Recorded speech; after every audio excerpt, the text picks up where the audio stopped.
So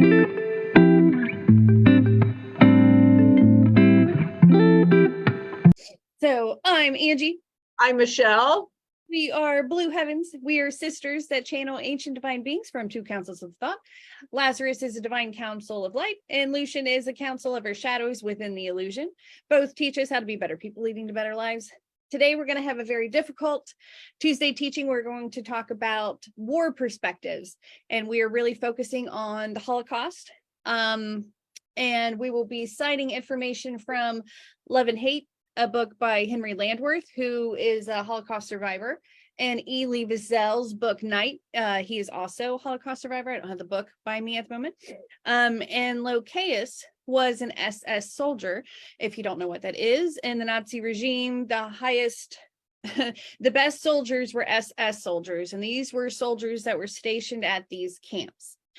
So they were the ones doing all the dirty stuff, and we will talk about this. So I read the book Night by Elie Wiesel in like the 5th grade. It broke my heart, and I never understood how things like that could happen.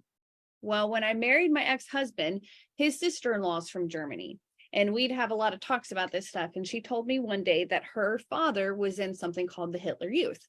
And I did not know what this was. So she explained it to me, because I always like truth and explanations. And the Hitler Youth was put in place by Hitler to kind of brainwash the Germans to do these things. And if you were in the Hitler Youth and you talked against it, they threatened to kill your family. So there's a lot involved here that we're just not told. And there's people out there that don't even believe the Holocaust ever existed. And 11 million people were murdered in this event, and that should not be forgotten. So I'm going to start right there with a quote by Elie Wiesel. Again, he was a child in the Holocaust. And he writes, "For the survivor who chooses to testify, it is clear. His duty is to bear witness for the dead and for the living. He has no right to deprive future generations of a past that belongs to our collective memory. To forget would be not only dangerous, but offensive." I'm going to move on to a couple of these so we get this and let them kind of sink in. Here's another Elie Wiesel. "We are all brothers, and we are all suffering the same fate. The same smoke floats over all of our heads. Help one another. It is the only way to survive." And I guess, okay, before I continue, they want me to share with you. So when a Jew was taken to one of these camps, they lost all their possessions, all their money. They were taken from their family. They were placed in places that they were going to be slaves. So they were going to be work slaves for the Nazi regime. And if they were unable to work, they were just murdered. They weren't fed. They weren't given water. So these people are starving and they're dying of thirst, on top of being overworked, on top of losing their name, being given a number. Everything was taken from these people. Every material thing was ripped from them. And now they're placed in like a hell that they didn't choose to be in. So I'm going to continue now that you at least have some sort of understanding of what this is. And again, in this place, there's open graves. Or if someone did something wrong, they'd shoot you and you'd be in the mass grave. Or you dug your own grave and then they shoot you and you fall into your own grave. It was beyond humiliating to be in something like this. Okay. So they are committing the greatest indignity human beings can inflict on one another, telling people who have suffered excruciating pain and loss that their pain and loss were illusions. So suck that for people that say this shit isn't real. You're really undermining a lot of, just a lot, and it's kind of gross. Elie Wiesel says, "Neutrality helps the oppressor, never the victim. Silence encourages the tormentor, never the tormented. For in the end, it is all about memory, its sources and its magnitude, and of course, its consequences. We must not see any person as an abstraction. Instead, we must see in every person a universe with its own secrets, with its own treasures, with its own source of anguish, and with some measure of triumph. I swore never to be silent whenever and wherever human beings endure suffering and humiliation. We must always take sides. Whenever men and women are persecuted because of their race, religion, or political views, that place must, at that moment, become the center of the universe. So let those things sink in a little bit. And Lokaous, do you want to start this stuff? Do you want to talk about what it was like, maybe how you got into it? Just explain what it was like as an SS soldier. And again, this experience is going to suck really bad for you. So I would like to surround you in prayers and comfort while you are doing this. And to remind us, we come here to experience these difficult things so we can learn and teach others. So this is a teaching moment for all of us. This difficult life is now God saying, I want you to teach this, Lokaous. He's helped me come up with my side, how to humanize this for the victims. And now you have to come in and do a really hard thing. So I'm thankful you're here to do this. Let's get some learning on, shall we? Yes, we shall. Okay. Before I start, I just want to do a little prayer. Okay. I would like to, I ask God of the universe to forgive anybody associated with these actions in that life that we are proceeding to talk to. I ask to forgive even the thoughts of Hitler, that all of these people that were involved in this illusion, this life. I ask for all to be forgiven, for this was all just a lesson. I ask love for the Jews. I'm asking love. I'm asking any of that have not passed to please pass into a light. I ask for their forgiveness because this hurts my heart so bad, and I ask for their forgiveness from my personal perspective and view. So I ask upon their forgiveness to me for my actions. So I ask that, and I release this to the Holy Spirit.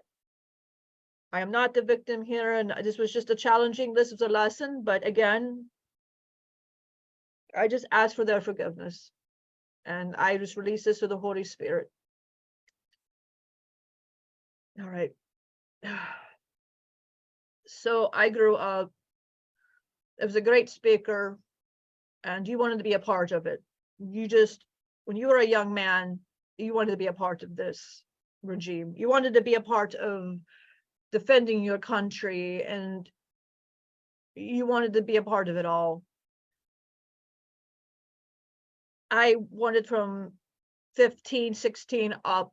That's all I told my parents. This is all, it was a German heritage. It was to do. It was what you did. I married my sweetheart. We had kids quickly. I had a son and I had a daughter, my daughter being the oldest. And it's all that I would, every time he preached, every time he did something, a parade, we watched him.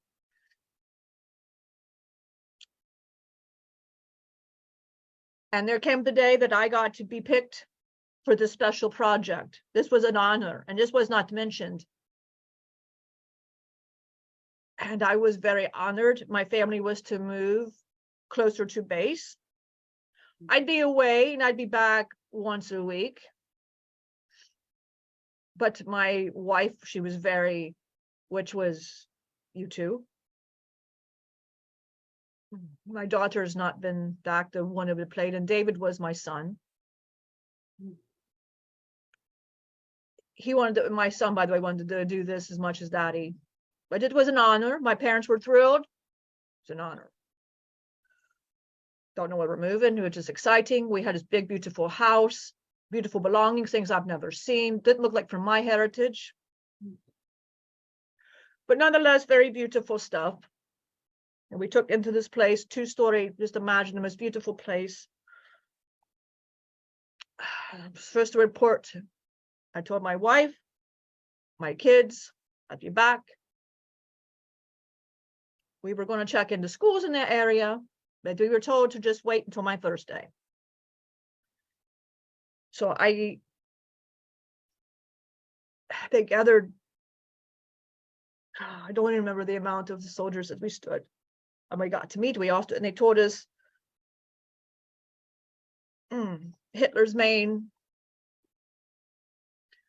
the great man himself is going to come and talk to you, soldiers. But he wanted a quick, just stand in a line. So, stood in a line. Mind you, these men I just met, And they were so wonderful men. We were just their young dads, just got married, just like I was. He walks in, and it was just like, I just felt everything like, oh, this was the most thrilling experience of my life. You know, I'm here in front of him. He looked at all of us. He just said, and by the way, it's the last time I ever saw him. And he said, it's an honor for you to be here. Thank you for being my soldiers and my men. And together we're going to make a great society. And a few other whatever. And we're all excited. And he said, my soldier now, he's going to talk to all of you now to give you the rules and what to expect. And your ride will be coming soon. Okay? We all stand there. He just walks back and forth. So we're all standing in a line. And he's just looking at this big, tall soldier's man that just you didn't want to fuck with. He's walking back and forth. He just looked at, he was two guys from me. He goes, hey, you, to him. He goes, yes. He just took out his gun, shot him smack in the head. And the blood's all over my house. He goes, who has daughters? And he says, do anybody want to be him? And I didn't realize, but they were at my house. They took my daughter. My wife had soldiers outside the house. My son was immediately took to a camp. My daughter was took. I didn't know at that time what was going on. I just knew this after the fact. They knew everything about us. He stripped us of our dignity right in and there. He said, from now on, you work under me. He says, no job, you will do any job we tell you to do. And he said, your daughter's lives depend on that.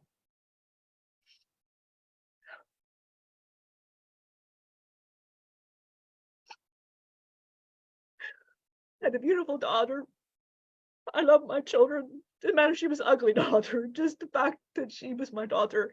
And he goes, and by the way, these uniforms of blood better be out. By the terror, you're all going to be him. We get to this place. It is the worst thing I've seen in my life. And these people begging us. And here I am. And I find out my house is decorated with their stuff. And I wasn't there just a week at a time. I was there for a while. And there, I was in one of the gas chambers by the shooting. I was in charge.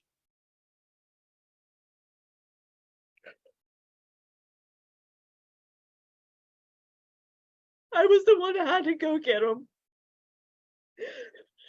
I didn't want to. I'm going to describe. I had to play God here. As my daughter's at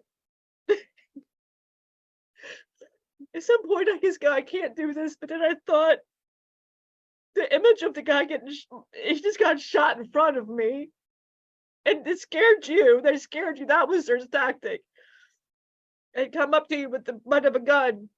This is too much for you, soldier. I can go grab your daughter. We can rape your daughter.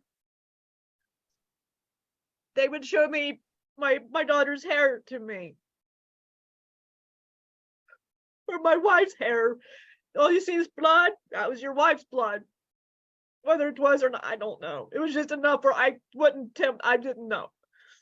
Okay, so the war, I did this for a while. This was my whole family. It was just terrible, but we did it.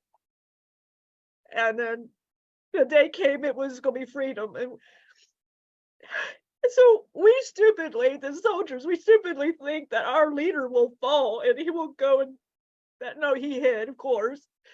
He took his best soldiers and he hid. And he left us to just, so we thought we thought that they would see our side automatically.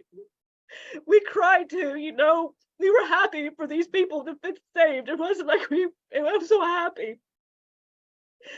But they came in and they immediately, I was nowhere near my wife, my daughter, and my son at the time. And I just heard from another soldier say, "You better run and you better get them." And I go, "What do you mean?" He said, "They're killing us." And I go, "What?" He said, "The Americans are killing us." And I go, "God." My train, it took hours. I don't know how long it was going to take me to go get to my family. Oh, God, that's all I could do. But I got hurt. I got my ass beat. I saw my fellow soldiers beat. They said, God, I got to the house, my wife, they raped her. I killed my daughter. They took my son. They said nobody should have. I took my wife and we hid the rest of our days. I had to hide. I had to hide. They had underground bunkers. And I survived on the bunker with my wife.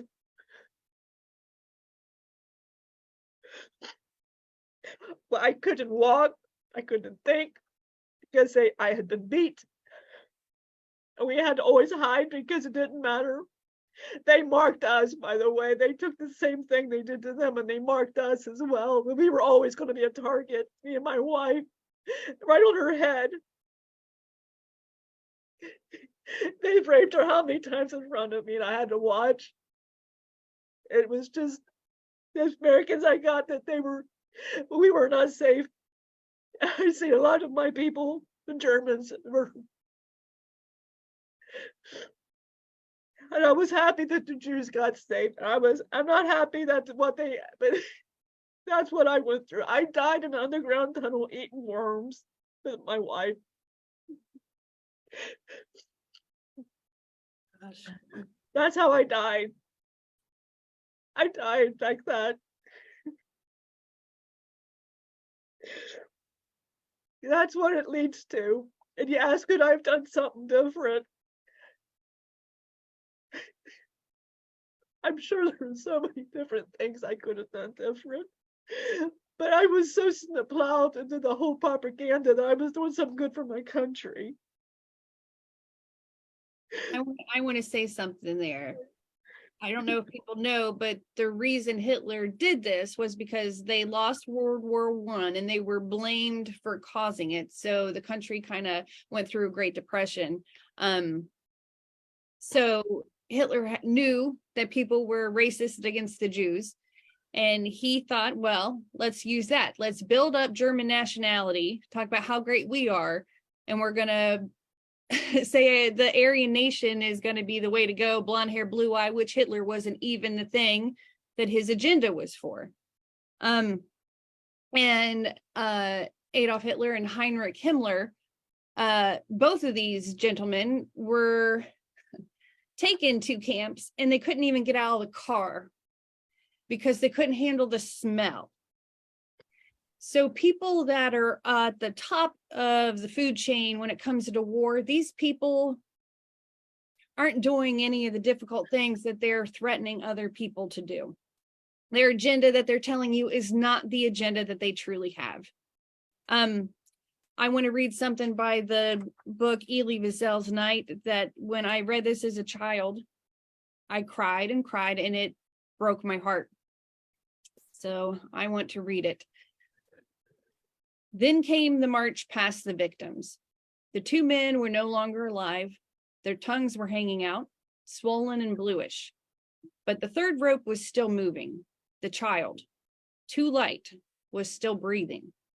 And so he remained for more than half an hour, lingering between life and death, writhing before our eyes. And we were forced to look at him at close range. He was still alive when I passed him. His tongue was still red, his eyes not yet extinguished. Behind me, I heard the same man asking, for God's sake, where is God? And from within me, I heard a voice answer, where he is, this is where, hanging here from this gallows. That night, the soup tasted of corpses. The significance of this, of course, being soup, to actually be giving a bowl of soup was such a blessing because they were so starved. So if he actually had a bowl of soup and he couldn't enjoy it, that really tells you the amount of breaking that went through these individuals. I want to read a couple other things here. This one is from Henri Landwirth, and I'm going to get into him in a minute. The day of my father's arrest is vivid, painted on my memory like a photograph. Henri recalls it was this single event more than any other which changed my perspective on what was happening around me. To lose our home, our possessions, all connection to material things was terrible, but it was bearable. But to lose each other, to have the foundation of our family shattered simply because we had been born as Jews was an unbelievable sadness that words cannot convey. Henri Landwirth. I have spent a lifetime wondering why the Nazis did what they did. I don't think it is so important anymore to understand why the Nazis wanted to kill all Jews. It is important to realize that such hatred exists. It is still out there. In Lokaous, I want you to try to compose yourself. I'm going to read a difficult passage from this Love and Hate book from Henri Landwirth, because what this man has done with this experience is kind of unbelievable. And so good things can come out of these terrible things. And I'd like to say, I didn't know that the Nazis lost their possessions too, the SS soldiers. I didn't know you basically had the same treatment. Yeah. As the Jews. Yeah. So I was not aware of that. So Love and Hate, Henri Landwirth, here we go. Okay. Sometimes, and again, he was in the Holocaust since he was a little boy up through his teenage years. Sometimes, and I'd like to add, when he left, it was towards the end of the war, the American soldiers were coming in, and one of the SS soldiers told him, go, run, I'm not going to kill you, I want you to run, we're sick of killing people, this isn't what we signed up for. They admit it to him, and he runs away, but he also didn't know if they were going to shoot him or if he was able to just run away, and he did. Sometimes an entire life can turn on a single moment. Instead of dissipating, the hatred Henri had felt had only grown as he expressed it. He found every opportunity to pick a fight with former Nazis. He beat them up because of who they were and what he felt they had done or allowed to be done. Walking along a river between two towns one fateful day, Henri came upon a German boy. He was about the same age as Henri had been when he was taken. The boy was dressed in the uniform of the Hitler Jugend, the Hitler Youth Organization. He wore the black leather pants and shirt. He was proud of himself. I could tell that, Henri recalls. Henri blocked the boy's way and asked if he was a good Hitler Jugend. He could see the fear in his eyes. It was just the two of them. I wanted to hurt him in some way. I wanted to do to him what they had done to me. I told him to strip naked or I was going to kill him. Those were my very words. Take off your clothes or I'm going to kill you. Realizing Henri was serious, the boy quickly started to undress and he took off everything but his underwear. Henri told him to take him off too. I was so angry. I think he had refused. I would have actually killed him with my bare hands. The boy did as he was told. Henri picked up his clothes and threw them in the river. He hated this boy and everything his uniform stood for. The boy stood naked before his tormentor, as Henri had done so many times before, shivering and afraid in the face of unreasoning hate. As Henri looked at the boy, the rage he had been carrying crested. 5 years of humiliation and torture made his blood boil. Maybe I'll just kill him, Henri thought, and grab the boy by the neck. I'll strangle him with my bare hands. Then from deep inside came a quiet thought. He did not want to be like them. I did not want to become what I despised, Henri says. Anything would be better than turning into one of them. Slowly, the rage subsided. When he caught his breath, he released the boy and told him to run. It would be many years before he could say he forgave the Germans, but he had turned compassion's corner. The healing had begun. This man started an organization called Give Kids the World. When Elie had leukemia, she was given a Make-A-Wish and she wanted to go to Disney. Well, Make-A-Wish teams up with this Give Kids the World that Henri started, and it's for kids that have cancer. It's for kids that are terminal. It's like a little own Disney World. There's ice cream any time of day. There's trains you can ride around. It's an unbelievable place, and it is full of love. And it is so hard to believe that someone that went through so much terrible stuff could still be full of compassion and still have enough of that God light to do something for other people that are in need of it. This man was seriously a great man. I highly recommend you read this book. And another Elie Wiesel quote is, think higher, feel deeper. I think we are at a period of time. There is finally a lot of love coming forward. There's a lot of spiritual teachers coming forward. There's a lot of people that are using their mess as their message to help other people. But there's still so much anger, so much collective anger, so much collective pain, so much propaganda. We need to be able to use our spiritual eyes while we are here. We can't be so fooled by propaganda. We can't be so trusting of others. We can't trust their agendas. Why don't we have Juki come in and share a higher perspective of all of this, because I really liked what he had said about ego and light. This is Juki. First, before I go and do anything, I want to send some light and love over here. This has been a very hard subject, so let's send some love and just love energy to everybody. These lessons are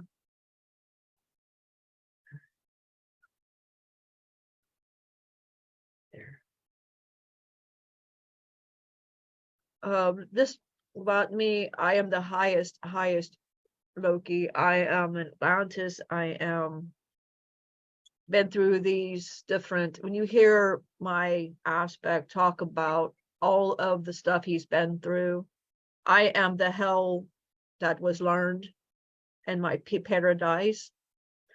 So paradise can and will be earned. So that is hope.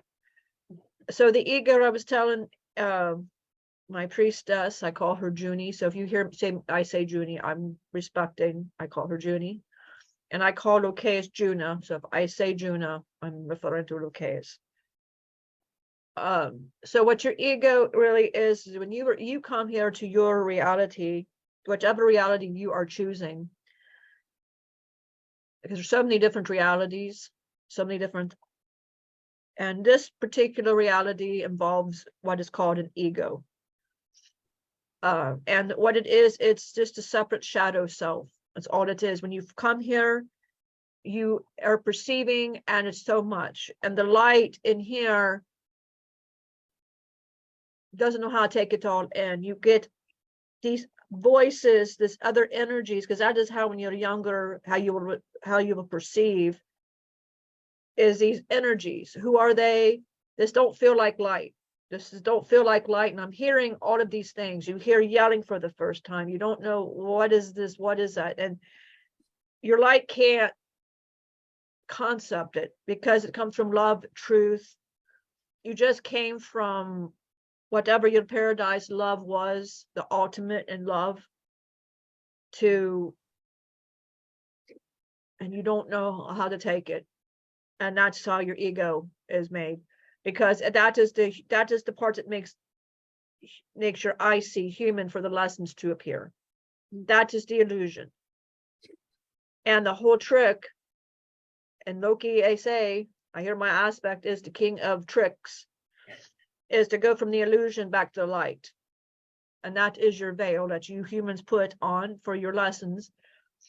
And that's your ego. And your light is so beautiful. Like I told Angie, think about that. Your light is so wonderfully beautiful that ego, all it is your direction and how you file stuff. And it only tells you exactly that just reflects your fear. Yeah. But love can always out-talk the ego, out-talk the love, and out-talk that. You heard the calming the monkey mind. Yeah. So and the story that I just read with Henri Landwirth, he could have given in to that hate and fear, but he didn't. His light took over.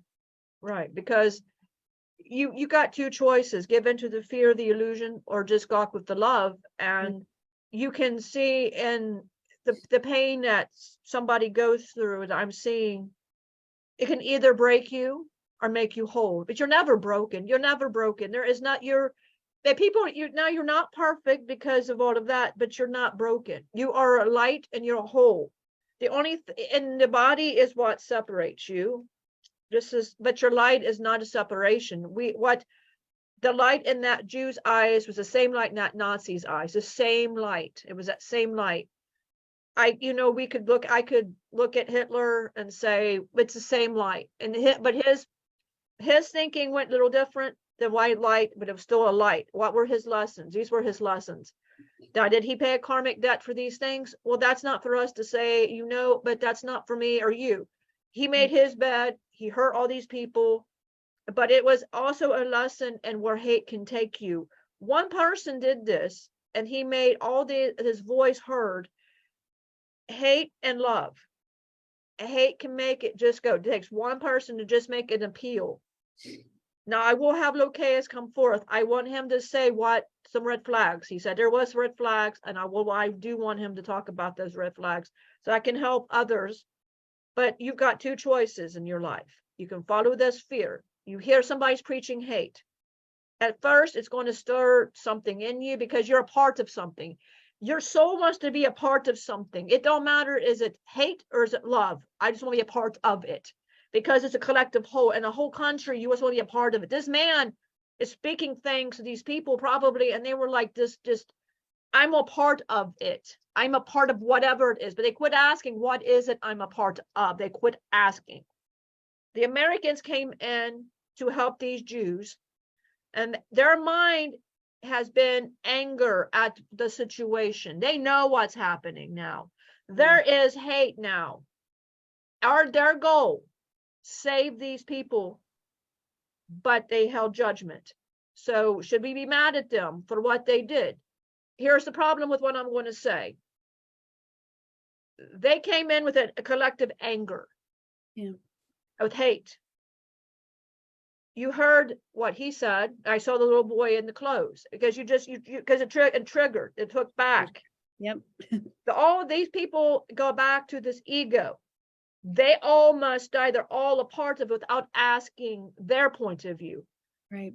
And you got to ask yourself point blank, would you have asked, or would you just hurt them the way you saw these people getting hurt? Right. So many people would not have looked. You can preach all day long. Every spiritual teacher out there could probably say, well, I'll just look at them in love. Right now, I'm not sure about that. There's a lot of spiritual teachers out there. I'm thinking right back in my head, yes, if you put yourself in that shoe, would you say, okay, I love you? After seeing the travesty, Jesus could have. Yeah. That was the highest perspective I could have, because I see it as illusion. Right. Everybody has a story. I don't care. I could have gone face to face with Hitler, and I would not have seen the hate that everybody's seen, because hate is an illusion. Again, there is no hate. There is no anger. There is no sadness. I don't believe in any of this stuff. He was projecting what he thought in his mind was good. And as warped as that sounds, he thought he was actually doing a service in his mind. I'm not condoning what he's doing, and I don't want people saying Jew. No, that's not what I'm doing. I'm trying to say, look, these Jews didn't have a choice. They were stripped of their stuff. The Nazi soldiers were stripped of their stuff. But ask Lokaous how he got into this. He's forgetting some of these little details where he kicked some of them as to get out of his way, because he got in character now. Now he's the big bad shot now. So did he deserve karma? Came at him because all of that happened to his family with no karma. Come on, that's karma. So when you throw your hate, karma will come to you however she needs to be. And the Jews that lived through that, they saw love. I'm going to tell my story, and I'm going to make sure everybody hears this so this doesn't happen again for these reasons right here. Humans are still walking around in this collective hate. Because it feels like it's stirring in you, and it feels like I want to be a part of it. Then want to be a part of something loving. Then choose something loving to be a part of it. If you want your voice heard, do things like this. Make your voice heard. Preach love. And when I was by the way, the spiritual teachers and all of this, I'm not insulting anybody. I'm trying to make an example of where we are and where we need to go. Because if you are not point blank and you just kind of slide it past, spiritual bypassing, I'm hearing, is a thing. It's okay. You have to really, you got to love. If you can't look at the situation, and we're doing a very hard subject right now, and we're doing it to show collectively there has to be a give here. Yeah. You get more when you give love. When you are hating, you are controlling the situation. The Nazi soldiers wanted to control because they were getting their control taken from them. So now they were going to take the control away from these Jews. And now these Jews now were pitted against each other, taking the control away from other Jews, probably the ones that were just, but not thinking, because now they're in primal. Yep. The Nazi soldiers went into primal. Yep. Nobody was thinking, and anger was the eyesight to be seen. But love was there. It was what was more predominant collectively. It was anger. Well, the Jews would have felt the anger from the Nazi soldiers, and they would have felt the anger of the Jews. But see, they had control because they were getting their control taken from them. So when the Americans came in, it seemed kind of rightful. If you hear my voice, they came in to take that control. And I'm not saying what they did was right. It was karmic debt. This is called karma at its very best. If you want to know an example of karma, this is it. Don't do something that's going to hurt another human being, another animal, another plant, if you don't want something coming at you at all, because this is what will happen. I've been around for so long, and this is what you watch your societies fall, and you fall. And this is why, because you get this anger, this collective anger, instead of looking at it from love. And it's easy to do when you're being ignored, you're not being heard. Hate comes when you're not being heard. Hate is an illusion. If it's not love, it's an illusion. If it's not love, it's an illusion. Bottom line. And people need to, when you are hearing some kind of propaganda, you're hearing something, give it back love. Give it back love. Why? Because this is somebody's opinion. There's somebody's opinion on that. What is your opinion? Look at it in loving eyes.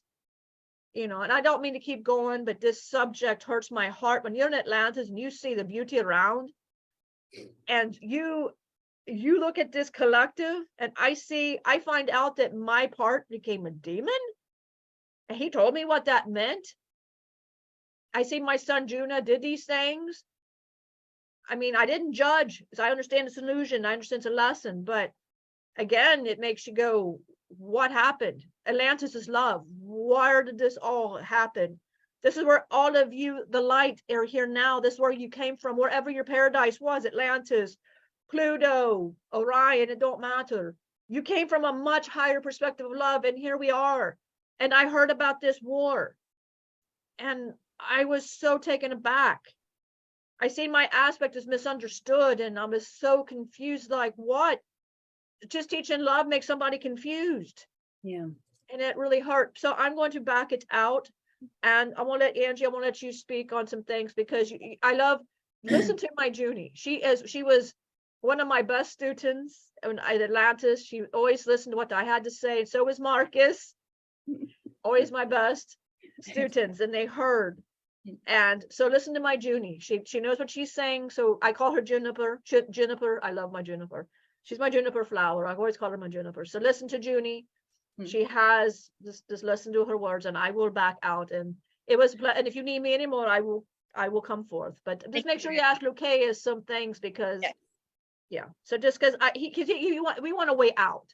Right. So now how we got in, we want to talk about the way out. But I want to give this to Junie, however Junie wants to take this, and the divine.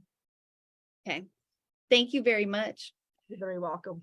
I wanted to add that Hitler was a soldier before he did all this. He was a creative type, and he was bullied. So it kind of changed his judgment on things.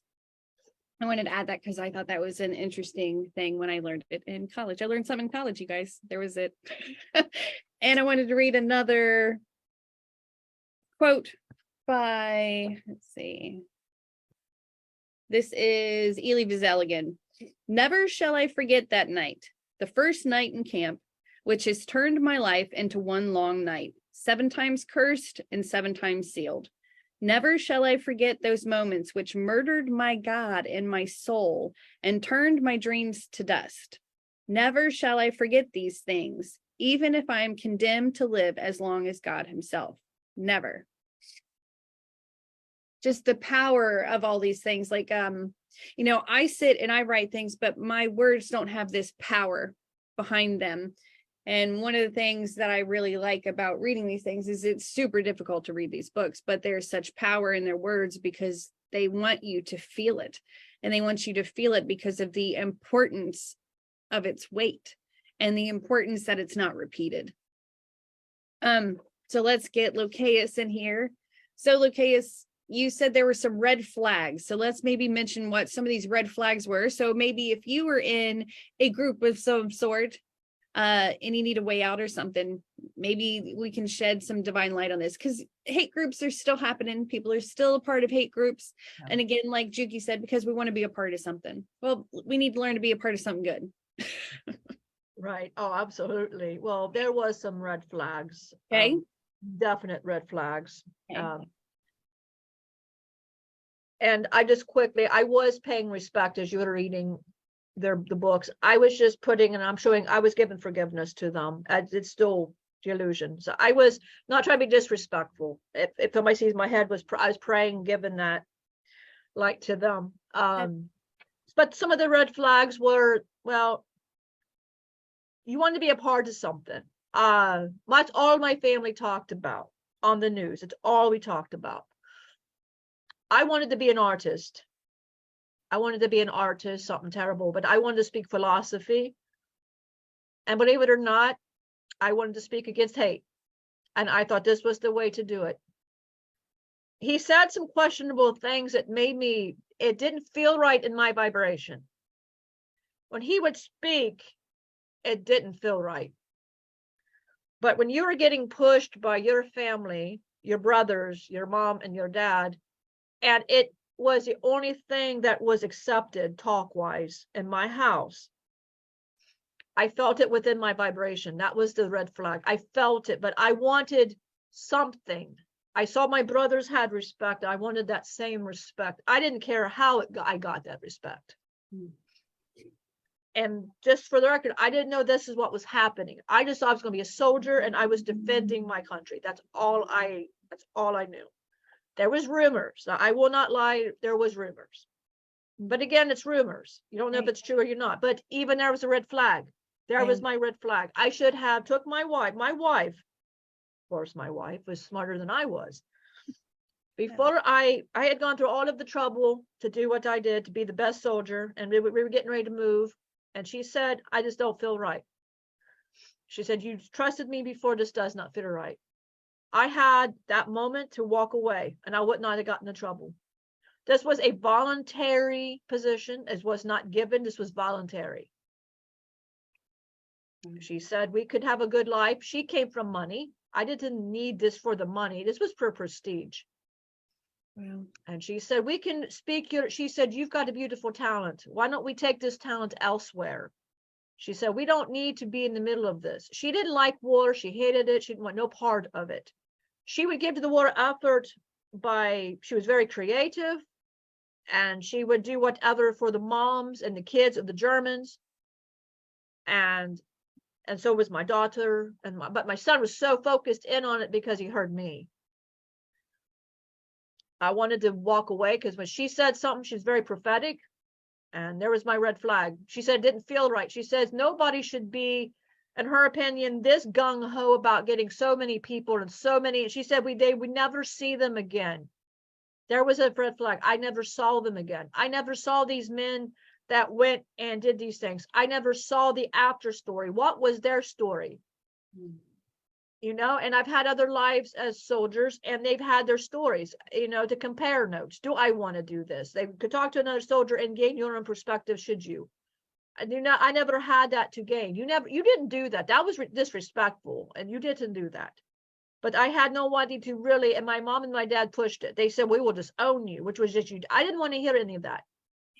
So it really, it was to be belonging. Like you heard my dad, dad one, say, is I wanted to belong so bad. I allowed it to warp my whole sense. I knew in the back of my head, and I said, what's the harm? defending my country? What is the harm going to happen? I'm hearing these rumors, but I won't be put there. And I'll tell you some of what my ego is telling me. I won't be put there. There's no way I'm going to be put there. They're going to put me in the front line. That's where I'm defending my people. My wife and my kids are going to have the best treatment. I'm going to have respect from my parents, my people. That is all that was going in my head. When I went to the train to go,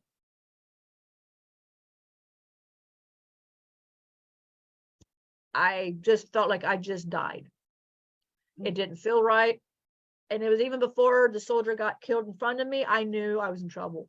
But I was afraid to back out just due to self-respect. I was wanting that respect. I wanted control. I never had control as a child. I was never heard as a child. I wasn't encouraged to do anything else to be this. This was all I was encouraged ever to do. I was never heard. I was called that child. Get out of my eyes. I didn't treat my kids like that. I might have. You know, I might, honestly, I might have. I don't remember. I didn't my daughter, but I did my son. So I can't say that because that's all I ever knew to be. But my wife was raised like that. She was raised to do loving. Her family didn't hear the propaganda. They didn't like anything he ever said, and they were against it. And her family, her dad often said, there's going to be something going to happen with this guy. And he was killed. He went in the streets to speak and he was killed for his opinion. You didn't have an opinion. You were allowed to have an opinion. But what could I have done different? I should have left when she said, I feel something wrong. I felt it long before her. And I should have just took him and left. It was voluntary. I should have just took him and left. And I should have been part of the effort to help them. Because in the end, that's what I wanted to do, was to help them. That's what I wanted to do. There's a lot of Germans that did help and that wanted to be that voice. That's what got the Americans. They wanted to be that voice. They got tired of the shit. They didn't want to be no part of it, but they were going to be killed. Yes. But you know what? They go, I don't fucking care if I'm going to be killed. I'll be killed in the middle of it. Her dad, I know, died with dignity. Going, you know what?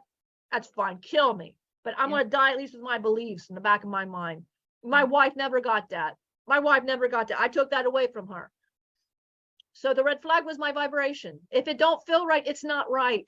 I felt that. I just wanted to be heard and I wanted control. I walked in that camp and I'm going to, just please excuse me. They took my dignity and my control. I'm going to take it from them because I had to play a role. The first day I walked, I wanted to feed every one of them. Towards the end, I didn't give a shit. They were just animals to me, and I just wanted them to wait for me because it was a job. It's going to get my family killed. That's all I seen them as. They're going to get me killed because I got to do this job.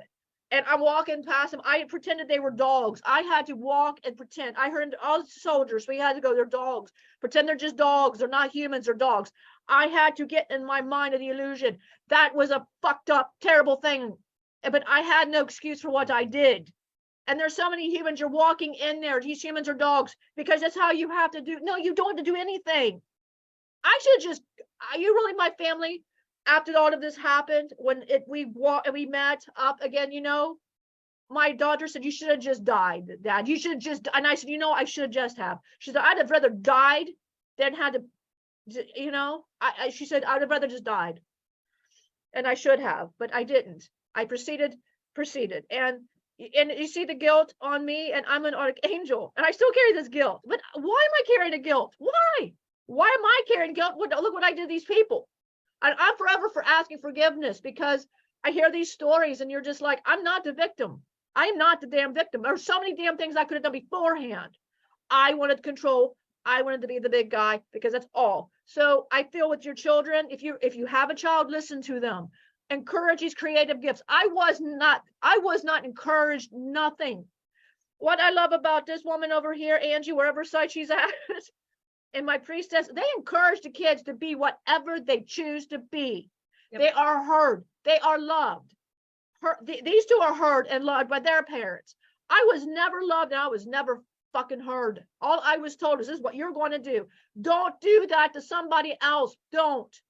Hear other people. If you don't have kids, who are you trying to control? If you got this hate and anger because you can't control something, it don't feel right, and it won't feel right. It won't, and you'll go down this dark cave.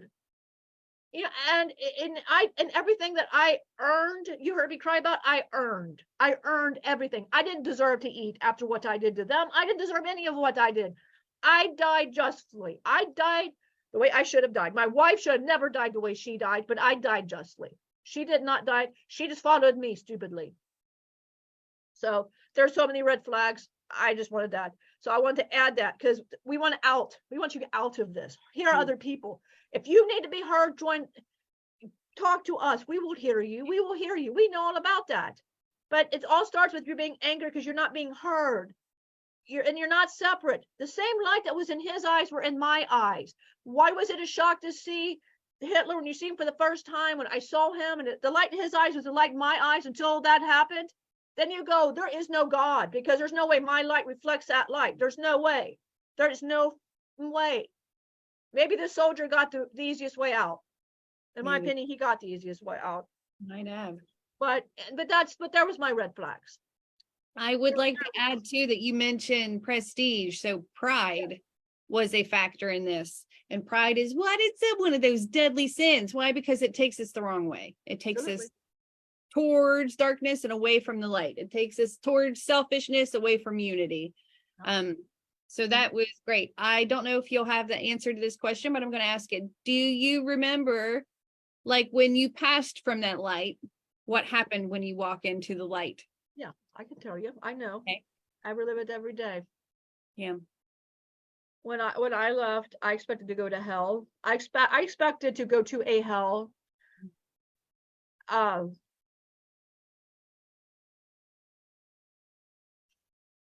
When I went to the light, excuse me if I start crying, but this is what can happen. And I'm glad you brought this up, Angie, because this is where it can lead. Yes. I left that, and I immediately put myself into a camp. I put myself right where I was killing people, and I put myself in the gas chamber. The gas never killed me, but I just sat there screaming, hoping it would. And I'd ask for forgiveness, but I'd see them come at me. I'd see them come at me, and I'd want them to come at me, and I'd have them beat me up. I'd have it in the light. And mind you, I just passed. Right. Saw the guilt that I carried. I wanted it. I wanted it so bad. I wanted the pain to go away, and I felt this was sufficient for me. Loki came to me, and he sat calmly, and he said, it was right in the middle of one of these visions, and he goes, "Are you done? Are you done, son?" And I said, "Get out. Let me be." He goes, "All right." So he left me to be just where I was. I sat, and it got worse and worse and worse. And he came back, and he sat, and he goes, "You're done. You're done." He stood me up, and he showed me the illusion as it was. I was an illusion, because I couldn't figure out how come I died, and I put myself. I didn't know if the soldiers put me here, and I had no idea. To be honest, I didn't know. Just from here to here. Right. That's all I knew. I just know I closed my eyes, and here I am. And I knew I wanted that illusion. I wanted this illusion so bad in this I wanted it. Yeah. And he looked at me, and he goes, and all Loki did was he put his hand on my heart. And he said, "What does that feel like to you?" And I said, and I didn't want to feel it. It felt warm. It felt fuzzy. I felt it going all through, but I felt I like light up, and then I felt my whole being light, and then the illusion of the physical body was gone, and he was light, and I was light, and that's what it was. And the whole thing went away like that, just gone. And I saw light, because that's what you are. You're light. And he said, "Now, where are you at now within all of this?" And I said, "I got to have it back." I said, "Because that's what I deserve." He goes, "No, that was an illusion." He goes, "Let's talk some." And the light, I kept myself separate from him because I felt separate. I felt that because of how everything was. And I wept, I cried, and you can do all of these things in the light. You can, because you're letting it go. And he said, and he sat patiently, and he didn't judge. And I was expecting him to say, "Oh, you're terrible, terrible, terrible." And I was waiting for it. I was waiting for the voices. I was waiting for it. And I heard no ego no more. I heard none of this. I asked where my wife was. Sitting over there. I said, "I got to talk to her." He goes, "No, you don't need to talk to her. You're good." She had already gone through her own demons, but she's worried about me. And he just sat with me and was so patient and loving. And he said, are you ready to do this again? I said, no. He goes, what did you learn? And I went to my victimhood. He goes, I don't think you learned anything, did you? And I'm pleading, no, no, no, no, no, no, no. What did you learn? What did you learn? And here I am, a teacher. He said, you're a teacher. This is what you are. And he had explained to me the bigger picture, the bigger issue. And it took me a long time. I didn't just sit there and immediately got it. It took me a little bit. It's like that light got programmed. But the light itself, I was, like I said, I was like talking to light with my wife being light, but I still seen the illusion of human, like that's what I was so used to. And I kept seeing it as body, like, okay, I'm light, but I kept seeing him as a body. And because my illusionary eyes, still, I couldn't accept. I didn't want to accept. That's what it was. I didn't want to accept. Yeah. Finally, he said, accept it. Ask for forgiveness. That's simple. By the way, that's simple.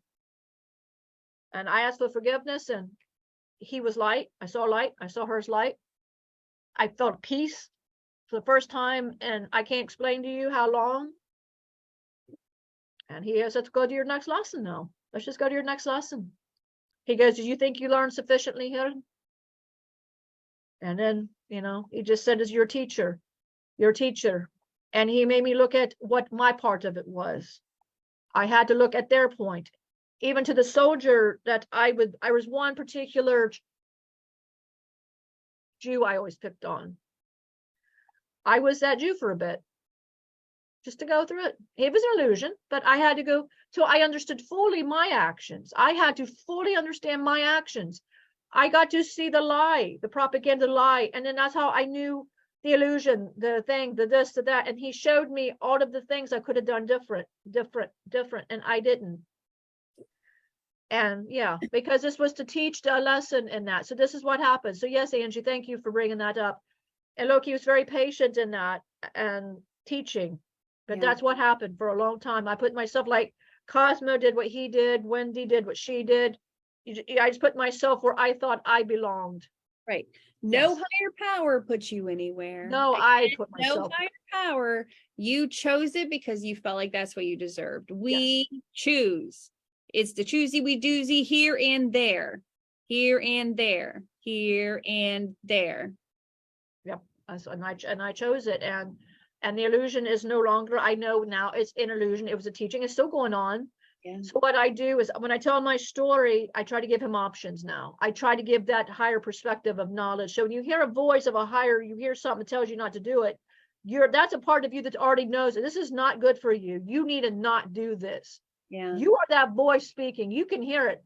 I heard myself tons of times. And I'm hoping I hope there's one time, I hope that there's one time that I hear it and I can at least, I'm hoping he heard and he left and he actually listened to his wife. I'm praying that he heard, because I don't go and I don't, because you gotta remember, you got so many different, and that life is still going on today. Right. So that lesson's still going on, but that particular, but I remember that's what happened when I left the illusion, the karmic, all of it was gone, and I went somewhere else. Once that lesson was learned, I went to a higher perspective and something else. This is what I'm doing. I'm teaching this and hate, because this realm has still to learn these things, but you will learn these things. It's just a matter of love is going to have a louder voice. And the beautiful thing that I have noticed, like Juki has saw, is some of these spiritual teachers speaking for love. This is the most I have seen out of all my lives, is all the love being thrown as a collective whole to help other people. And there's one show that I want to mention. I watched it last night. No coincidence. Wonder Woman 1984. David said, watch it. You got to watch it. You got to watch it. All right, let's watch it. And it is if you want to know where hate can take you, watch Where Hate Can Take You.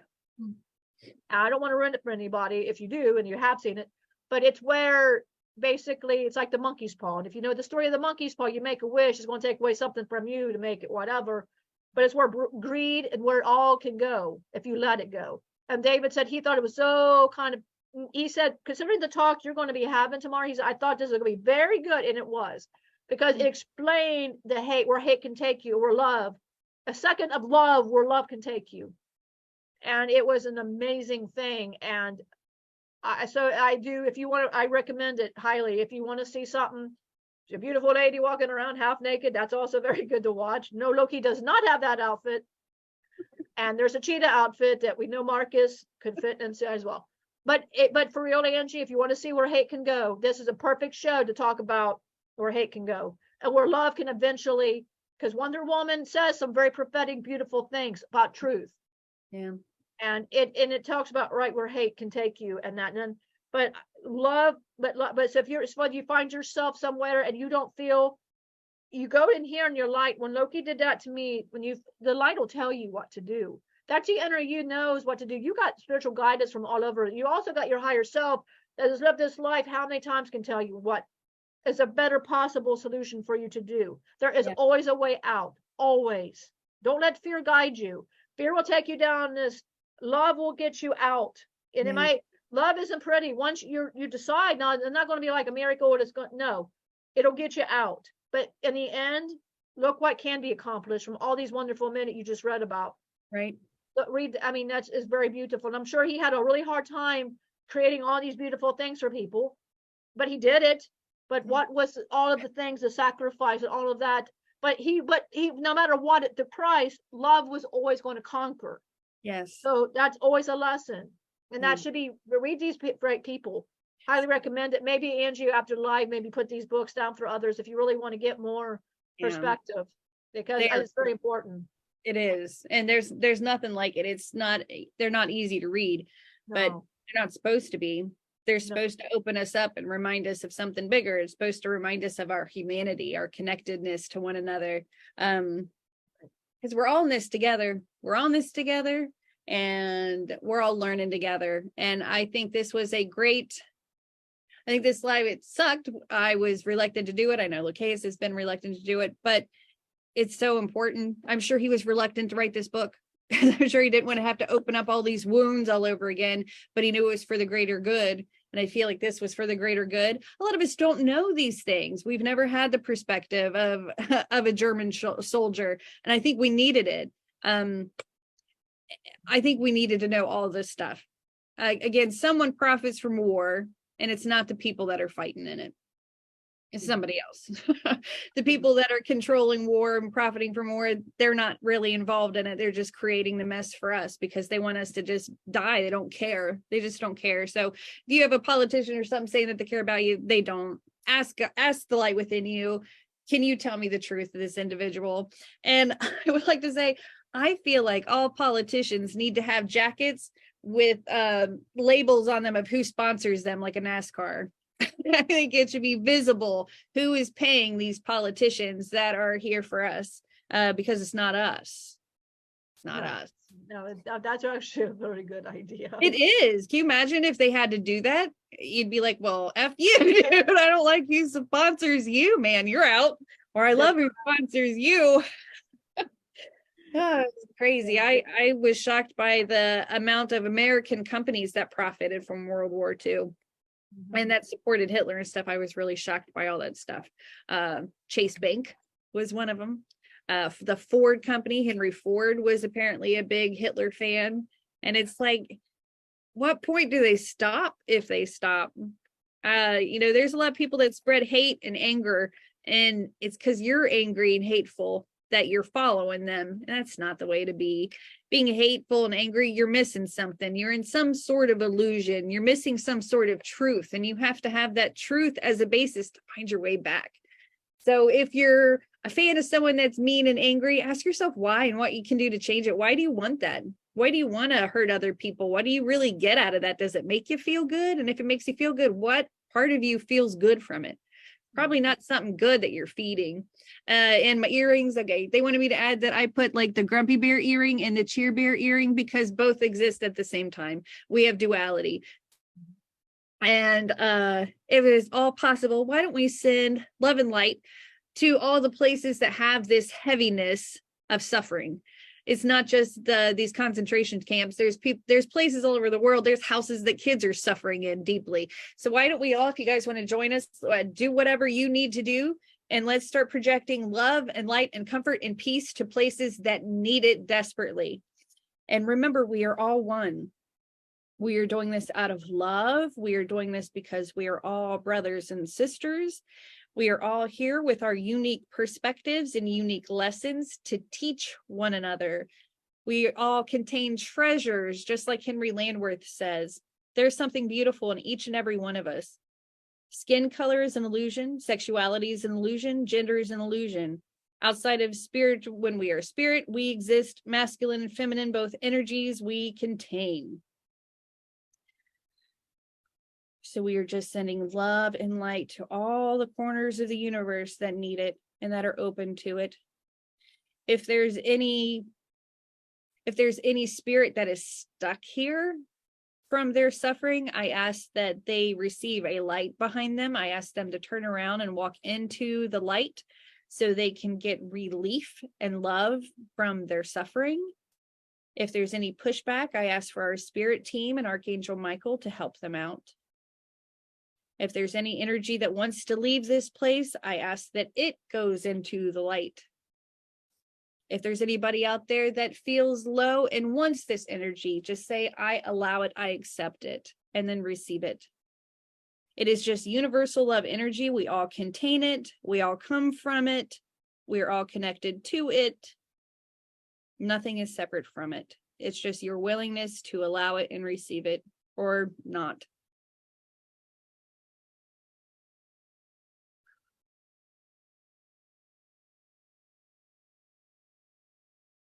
These were heavy topics, so if you watched with us, maybe give yourself a little self-love today.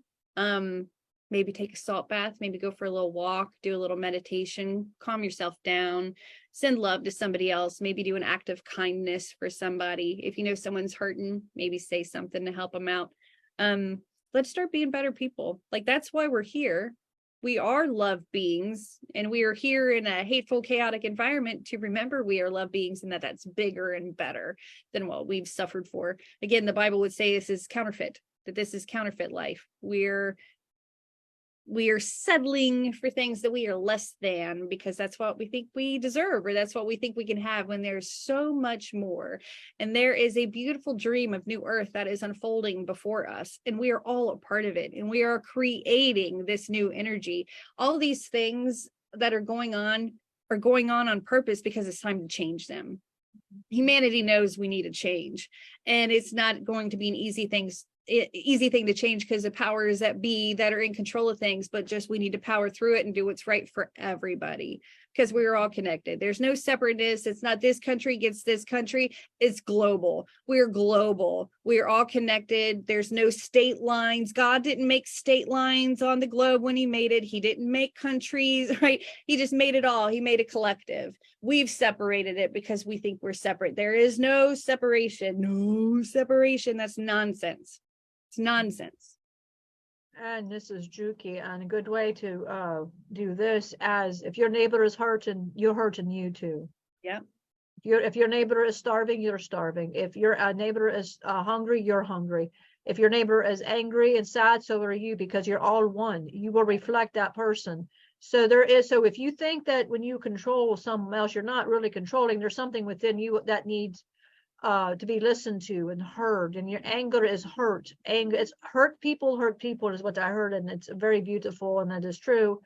And there's some kind of control over loss of control you have, so you feel that control over somebody else. But how are you? Your words are powerful, and what did you just do to this person? And it wasn't right what happened to you. And if you see yourself doing that, ask for forgiveness immediately, change your wording and apologize to them. Or give it to God. If you really should go to them and apologize, and give it to God and release it to the Holy Spirit, because everybody contains a light, and whatever you want to call it, call Holy Spirit, it does not matter. You are a universal consciousness. So, and that's just, and just remember, you are all one. Like Junie said, you're just all one consciousness. So that's, and there is going to be a paradise, and there's more love coming.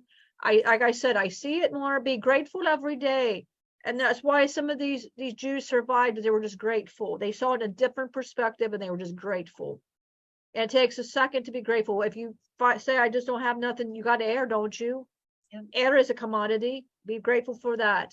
Yeah. Find something, be grateful. and that experience I have, as I said, this is the highest part. I've been how many different times of completing a karmic cycle. And I see Loki and I seen what happened. Am I curious what happened? No, not really, because I already know what happened. I know, but let's work on you. That's what it starts with you and your inner, and make your inner reflect, right? And then that, and I'll go ahead and I'll get Marcus, because I know Marcus, my brother, does all of the. Oh, this was such a heavy subject. Wow. Yeah. Wow. I'm glad I heard my brother speak when he was speaking on these things. I'm glad now, because Sri Krishna wouldn't have been Sri Krishna if it wasn't for Juki. If it wasn't for Juki, I would be no Sri Krishna. So he had seen these things before, but because he saw it, lived it, but he's in the paradise, it is achievable, and I'm in paradise, it is achievable for everybody, because the light here is a light here. It's a light. Yeah, you're all light. So today, slow down, look at your surroundings, and just slow down. Look at the world different. This was a heavy subject. Go outside, get some air. If you cannot do that, just a breath, and visualize the kind of world you would like to see. Feel that.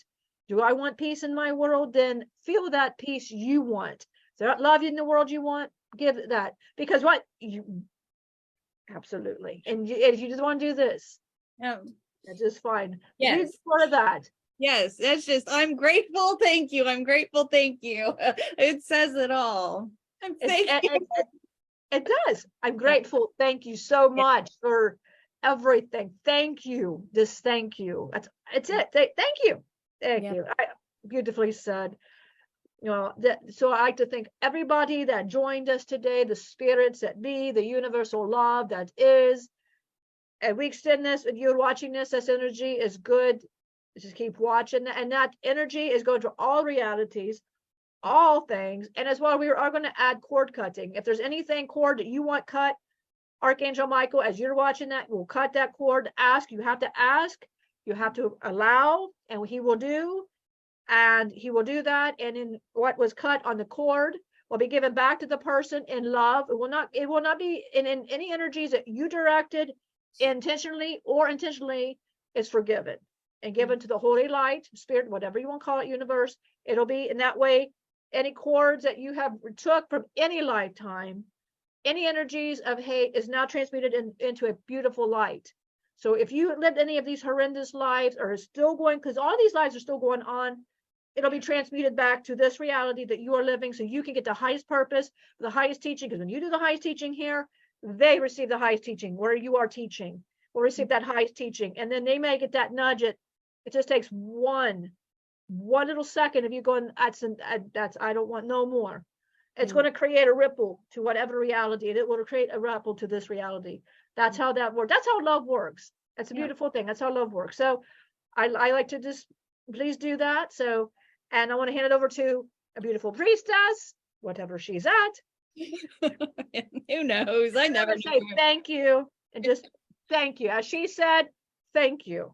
And if you haven't been watching her TikTok videos, please watch her TikTok videos. They're so beautiful. She had one yesterday that was when you talk about the diamond. Oh, yeah. Oh my God, it is just they're beautiful messages. And the diamond, I like the so please watch the TikToks. Please watch her TikToks. They're beautiful, they're amazing, and they're very insightful, and gives you a whole, just please check that out. And I just, because they're beautiful. I have rewatched it. I love it. So I like y'all's. I watch y'all's. So I channeled Cosmo the other day because he wanted to fish, right? And then we walked down to the river, and Loki's like, oh, it's not fair. Like, they were arguing, it's not fair. I want to channel. And God, so I let him do something. And then he started with an accent, and Cosmo was talking to me, and he's like, haha, you can't handle the accent. And there goes the accent, right? So I'm still kind of in there as Loki's talking. I'm kind of fighting with Cosmo. And then Cosmo pokes his ass in at the end of it. And it's like, this video, I don't know if I could post this video. It is all over the place. It's all over the place. Well, so if you are watching this, still Marcus, she channels as much as we channel. And you know what? I was going to say this. I think you should. And when you see her do it, I think you need to do it too. I mean, because the messages we would say over here is going to be much different over here. So people can see, us talking a little bit different over here than we are going to talk over here. So you really should. So she does channel all as well as we do.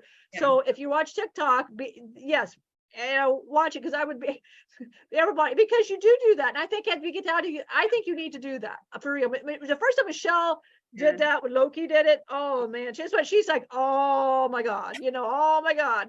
And the first comment was Loki ? Beetlejuice. We're like, Beetlejuice, that's perfect. I know, I thought that was great too. So yeah, I think you should. And then I seen Cosmo, I'm like, I hope this is the first of many of all of us over. It is. There's the Loki one that probably is going to get uploaded today, but just know Cosmo pops in at the end and just God, he like word vomits all over here. What does he do over here? I guess it's true. So because when Loki was trying to talk on the first one he did, there was Cosmo go bleh. And it took you how many takes? And it was funny. His video was funny. He's talking about peace. So there's a gun range by Michelle's house. So she's trying to talk about, and I was like, boom, boom, boom, boom, boom, boom. She's like, shit. And you hear Cosmo going, this is perfect for me. And right? No. So finally, Loki just went and just quickly, whoop, and just did it. He says, I got to just finish it. And Cosmo was trying to end it. So Cosmo kept trying to end it, but any of them, you will see Cosmo. If there's Loki, there's Cosmo. It's going to happen. You see competition. They compete with one another. Like Cosmo, are looking at the pond, right? And he's talking about how he wants to go fishing. And I was walking with Scott, and Scott was like, he's got this long beard. My husband's got a super long beard, which I love. It's the coolest thing. It's down to his like balls now, man. He like zipping his pants. He was like, I could have a fishing line in my beard. And Mike was like, see, I need to go channel him. He'll let me fish. And I was like, he's like, just let me do a TikTok about it. Like, fine, do a TikTok about it. And then the whole way to the river, they're arguing, and Lokaous is like, I don't need to channel the priestess. Like, I'm fine. But Loki and Cosmo are like, so fair. It wasn't fair. And just still Marcus. Now you got Juki. Yes. And you got Luca. Luca's a good one. Yeah. Luca's hilarious. Luca is Lokaous. It's a long story, but that's Lokaous, and he is kind of how we want him to be. Yeah. So this is like a Lokaous we can play with. Multiple. Multiple. But you met Luca. She met Luca Saturday, and he's like the playful. He wants to go jump anywhere, and he might try to jump in the pond. Cosmo has tried to adopt Luca, so this could be he wants to fish. So when I was near the pond, someone wanted me to jump in. I didn't know. I was like, who would want me to do that? I want to do that. Luca. All right. Yeah, Luca. Yeah, that was Luca. Gotta watch Luca, because now Cosmos took a hold of Luca. I don't want to be in the pond. Yeah, well, Luca thought you wanted to be. You wanted to know how it felt. So there's a dead snapping turtle in the pond, and that breaks my heart. And he's big. He's got to be like 25 years old. So I don't know why a snapping turtle would just die. That's not normal. No. So I don't think that. But all right. This was a hell of a subject. And it was inspired by a conversation that we all had with our parents and our children at like Red Robin, believe it or not, because my youngest was reading the Diary of Anne Frank, and your kids have read this, and everybody I think has read this. So we all talked about these heavy things, and Dad was like, this might be the most deep conversation we've ever had. And it was weird because it was like the youngest started it. And I think it's cool. I think we've got super cool kids. They are very loving of everybody. They're very accepting of everybody. And I think we have done a great job raising these little people. Absolutely. And before you go, just Monica still talk about Xanadu, that the nice little clue you guys got, Xanadu, because I like this for everybody to, if they ask who we are, I feel this is like when you explain this, I loved it because it was the sign we've been trying to hope you guys would pick up. We're a little slow. I don't have the playbill with me. So we went to go see the play Xanadu. And I remember Michelle liked this movie when we were kids. I mean, I think we all liked it. I just didn't remember it.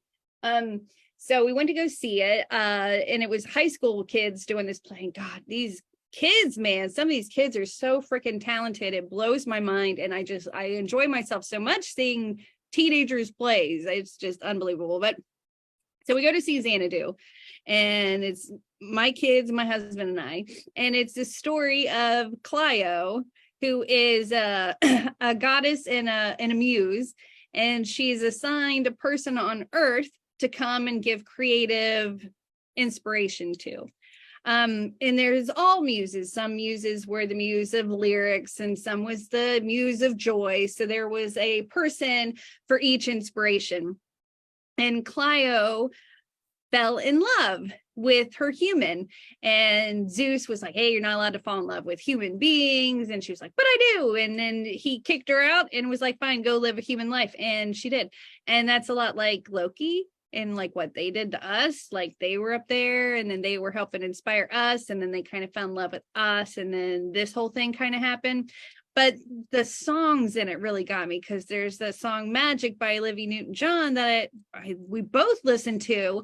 And I think we both always think of our guides, because they're talking about how they're guiding you and how they'll always be guiding you and that they'll always love you. And it blew my mind that I'm sitting in a play with my kids and that it's like exactly about what they did for us. Signs are everywhere. And again, it also proves that they have been with us since kids, because that whole soundtrack, I would sit on my sit and spin and listen to that soundtrack. Mom would listen to it as she was cleaning and stuff. So all these songs are like buried in my spirit, and they're all a reminder of them, because as I would sit on my sit and spin, I'd talk to them in my head, because we weren't really allowed to like talk in front of our parents. They didn't like it. And I would sit there and go like, oh, and as I was spinning. And Mom one day was like, Angie, I need you to stop making that a sound. It's annoying. And they were like, tell her when you're older and you have your own place that you're gonna do whatever you want. So I like told her. She's like good for you, like whatever. But I do, when I do my meditation, that's part of the meditation, is I said, oh. So like they knew everything from the beginning, and it's been proven over and over and over again. I feel like everything, anytime I do something, they are linked to it. Or vacations that just seem like random vacations, they are never just random vacations. They mean something to somebody. It's a growing experience or a learning experience for someone. Nothing is coincidence. Nothing is by mistake. Everything is on purpose. Everything. And so we're watching Xanadu during like the tornado warning. Like there was like a big storm going on, and we still show up for this thing, right? And they're like, hey, if lights go off, we can all go in the basement if there's a tornado. But and it would be fine, because what the story was about. You know? Yeah. Absolutely. Well, this is Michelle, and the one that got me was on that same soundtrack. The three songs that always, as a kid, was Suddenly, Xanadu, and Magic. Yep. And I would hear all three of those, and I wanted to go to Xanadu, something terrible. Yes. I just want to go to Xanadu and be there. I'm not skating, but I won't go to Xanadu. Well, hell, I'm skating like she can, you know, because I remember as a kid, I'm like, that's the worst thing. But watching it, when she came back as a human, I would feel this, like just this terror. And when you mentioned it, I didn't associate. Oh my God. And Lokaous said, did you just now? Dave caught the association, and here's me going, again. But it is true, because Loki will often say, Odin hates humans, and I was forever trying to keep her protected. When he had that video talking about why he loved his priestess so much, and I just wanted to hear what he said. He said, this is important. It would have led to, was it going to lead to Xanadu?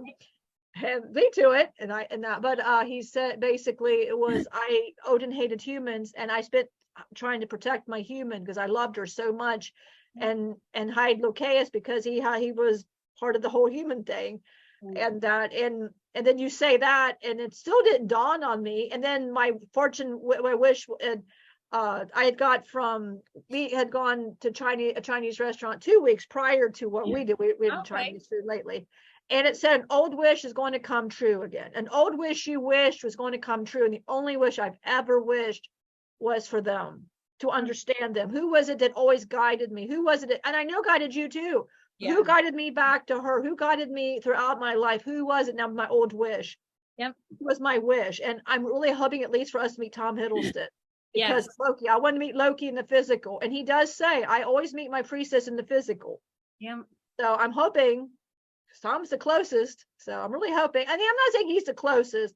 Yeah. I'm just saying, the more that Loki goes higher and higher, Tom starts making more sense as Loki. Now Yes. season 1 makes more sense when you start really paying attention to everything. Sophie in that whole thing, and it reminds me of, again, there's that song, that dance again, and he's so that. But I mean, all kidding aside, Tom, if you are watching this, but yeah, thumbs up. But yeah, but Xanadu, he wanted to, Marcus wanted that, because I thought that was the Xanadu was like a blessing. Like no one knew what the blessing of Xanadu was, and it ended up being the roller skating place where you could sing and dance and just be yourself. How beautiful is that? That was Xanadu. Yeah, it blew my mind, and I just loved it. I loved it so much, and it was such a nice memory. It was a nice memory to be given. And it helps, because it's hard for us to come and do these things. It's hard for us to channel. It's so weird. Not everybody does this. Our parents think we're weird. I think most of our family thinks we're weird. We probably have most of our friends think we're weird. Right? It's not an easy thing to do. Just like I'm sure it was easy for Henri to write this book. But just because it's not easy doesn't mean it's not what we're meant to do. Some things we're just meant to do, the hard things. The hard things are just what we're meant to do. So here we are doing hard things, and I think it's paying off. I think it's paying off big time. And again, this was a difficult subject, but I think it was awesome. And I hope that you guys resonated with it. I hope that you learned from it. If you did, maybe put in the comments, what's something you learned that you didn't know before? Did you know all of this stuff? How did this make you feel? Are you yucked up from it? Are you inspired by it? Let us know. Yep. Absolutely. I agree with that 100%. And before we go, I think we need to do Dad's song. Oh, okay. Ready? Yeah. Red cheese, blue cheese, right in the back. Did you see all the views that we got within an hour? An hour. Yeah. And it didn't get any likes. It didn't get a whole lot of likes. Emily, I texted to the kids saying, hey, your papa had a dream and it was this. And it was like, that's so stupid. No one's going to understand what it means. You're going to get bullied. Like, dude, how much stuff's on TikTok that doesn't make sense? It doesn't have a backstory. It's like they're talking about, I'm a big bird. Like, where did that shit come from? It's probably some crazy TikTok too. But mine, I'm going to get bullied for mine. Well, I'd ask Lokaous, is what was weird about that video is I'd been asking the kids, how long should I make my TikTok videos? It just feels like, so I asked for a sign. Well, I got it with that. And with Jack Valentine videos, because of the point, I'm like, well, it's like to the point. I like that. And then Dylan and Dylan says, it's going to be the stupidest way you're going to get your sign. He said that. Dad does that, and I see that, and Dylan says, I told you. He said TikTok was designed for people with short-term memory and just quick, because nobody wants to hear it. He says they just want to be entertained in the first 3 seconds, and or not, they just want to flip through it. And he said, Mom, you got your sign. I go, oh my God, Dad, is that what this is about? Red cheese, blue cheese, right in the back? What the hell is that? So yeah, and I know, and Cosmos was right to the point too. So I thought, what, might be short and sweet and just go with it, or just way too long. Dylan says, I can't watch yours, Mom. I can watch Amy. And she's like, I can't watch your videos, they're too long, I'm boring. That's what Emily says to me. Emily can watch yours, but she can't watch mine. She said, I'm too silly and you're serious. And that she likes what you're serious because she's learning from you. She said, I'm not teaching anything. And I'm like, man. Yeah. So what's weird is my kids love yours. All mine will watch, and they won't watch mine. Dylan goes, snooze, snore, are we done yet? And in yours, and he's like, I like it. He likes the silly, he loves it. So he said, because he wants a YouTube channel, he goes, I'm not basing it on anything you do, but I'm gonna watch Angie. So that means that we're somebody for everybody. I rather watch you. I'm glad because Emily approved. I that's good, because when I do these and I watch a video and I'm it's like channeling's harder because I never know, like, oh yeah, like I was most saying I want to do a TikTok and it's like, oh God, what's this gonna be? I don't even know. And then I watched it and it's like, all right, it was pretty good. I enjoy the how you get all the little animation in yours. Yesterday I was watching it. I heard Lokaous say, oh God, you just upped the ante on your ass. I go, oh shit. I said, I barely know how to add a song to it. And I said, holy shit. And that, and the words, I'm like, I've seen her edit a video, by the way. I see it, boom, there she goes. I edit a video, it's like an hour. So I'm sitting there going, because I've got that's not only because I'm hearing them and like the argument, like I'll hear them all, and Right. Cosmo just says whatever that's not even pertained to nothing. Oh, by the way, what happened to his? I was going to release it, got it ready. Yeah. Got the hashtags. I went to go delete something on it. I put some kind of animation. I didn't want the animation on it. So I thought, I'm gonna get rid of it. I hit the wrong thing. It said delete something. I hit it. And the song, I played a Metallica song all the way through it, and I destroyed it, took all the words out. It was cut, it didn't look right, and he's like, ah! So Happens. that's what happened if you wondered what happened. He was not, I even hashtagged everything. It's like, no. It happens, man. It's still confusing, but you'll get there. I'm new to the sticker things, but I thought they were cute. Like the kitchen people, I thought they were cute. I liked it. I like the one where you're doing the dishes and I love all of yours. I watch yours and I'm so inspired by watching them, and I do mine, and it's like They're great. But yeah, check out our TikTok. And we also have a Spotify playlist. Check that out. Our Facebook, check that out. And check out our website. We've got our services. Check that out and book something with us. Yep, blueheavens.net. Right. It's been a long Something's in my throat, y'all. All right, let's do this. Let's wrap it up. I gotta pee. This was a good one, though. The next Tuesday teaching, maybe we'll do the Shiva and Parvati, the connection between Loki and Priestess, right? We'll maybe go into this with Shiva. So Shiva and Parvati, or Krishna and Raha. So we'll go into this stuff so you have a better understanding of why Loki calls us priestess, why we do this stuff together. Again, Xanadu kind of mentions it, right? That he guides us and he helps us through things, but we'll get a little bit more into it because we were willing, we wanted to learn from him. And I think it's a great story. So I think that'll probably be our next Tuesday teaching. And we have a Cosmos Corner coming up again. That might be next Wednesday. I don't know if you're busy next Wednesday. Yeah, that don't start till Thursday. So I'm perfect. Good. So maybe 5 o'clock or 4 o'clock on the 15th. You want to do that? Okay. And then we'll have an Ask Lazarus this week, but we're moving it to 4 o'clock. Yes. Right. Just because internet. We both have. Yeah. Yep. We have people home at 7 o'clock that are all using the internet, and it's just not working out. But at 4 o'clock, we don't really have that. So we're going to swap it to 4 o'clock. I think it's going to work out better for everybody. Perfect. Yeah. Yay. We love you guys. Thank you guys so much for joining us. Lokaous, thank you so much for being so vulnerable. I know that was not easy. That was not easy, especially with me over here telling you about what the victims felt. That has got to be more difficult. So I appreciate your vulnerability. And with as much as it sucks that you lived that life, I'm thankful you did for the perspective of it, because I think people need to be able to learn from it. So thank you for offering us that perspective, along with what happened on the other side after you crossed in the light, that again, your guilt took over and you punished yourself again. So think about the things we are doing. Do you want to punish yourself when you're on the other side, or do you just want to walk in the light and be done and be pleased with what you've done? Pay attention to what we're doing here, you guys. We love you all. We will see you in our next Ask Lazarus.